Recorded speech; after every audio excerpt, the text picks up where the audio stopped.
आज की कहानी है पंडित और शरारती चूहा। एक गांव में मंदिर के पास छोटी सी झोपड़ी में एक पंडित रहते थे। एक दिन की बात है, पंडित की झोपड़ी में एक चूहा घुस गया। वह चूहा बड़ा ही नटखट था। वह चारों ओर इधर उधर कूदकर धूम मचाता रहता था, यहाँ तक कि उसने सारे सामान को अस्त व्यस्त कर रखा था। धीरे धीरे अब चूहे ने पंडित का भोजन चुराना शुरू कर दिया। चूहे के इस प्रकार करने से वह पंडित अपना भोजन छिपाकर रखने लगे। लेकिन चूहा भी कम चालाक नहीं था। वह पंडित का भोजन उसके छिपाने पर भी ढूंढ ही लेता था। इस प्रकार चूहे के परेशान करने पर पंडित बहुत ही परेशान रहने लगे।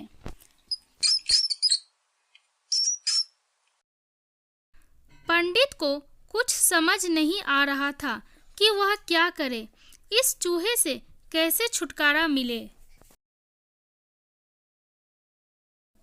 एक दिन उस पंडित के यहाँ एक विद्वान साधु उनसे मिलने उनके घर आए।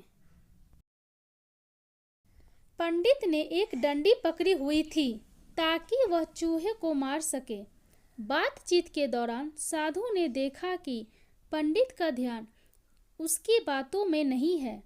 वह साधु गुस्से में आकर पंडित से बोले, लगता है मुझसे बातचीत करने में तुम्हारी कोई रुचि नहीं है।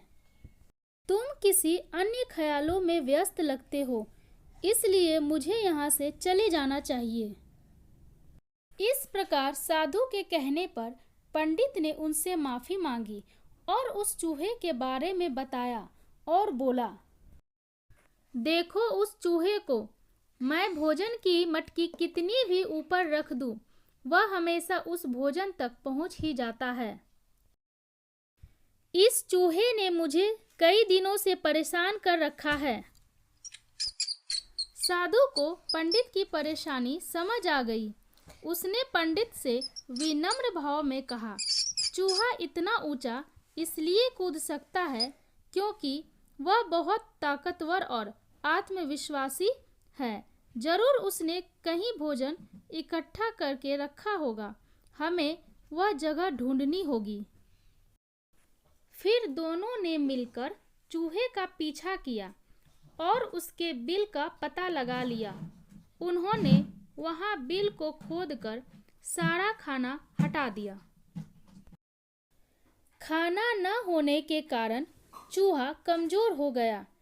उसने फिर से खाना इकट्ठा करने की कोशिश की, पर उसे कुछ भी नहीं मिला। धीरे धीरे चूहे का आत्मविश्वास भी कम होने लगा।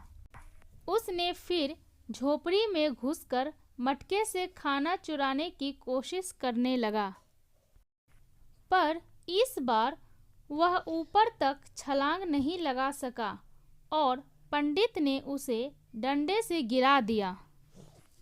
चूहा घायल होकर अपनी जान बचाकर वहां से भाग गया और फिर कभी नहीं लौटा। और इस तरह से पंडित की परेशानी का भी निवारण हो गया। तो बच्चों, इस कहानी से हमें यह सीख मिलती है कि शत्रु को परास्त करने के लिए उसकी ताकत को कम करना चाहिए।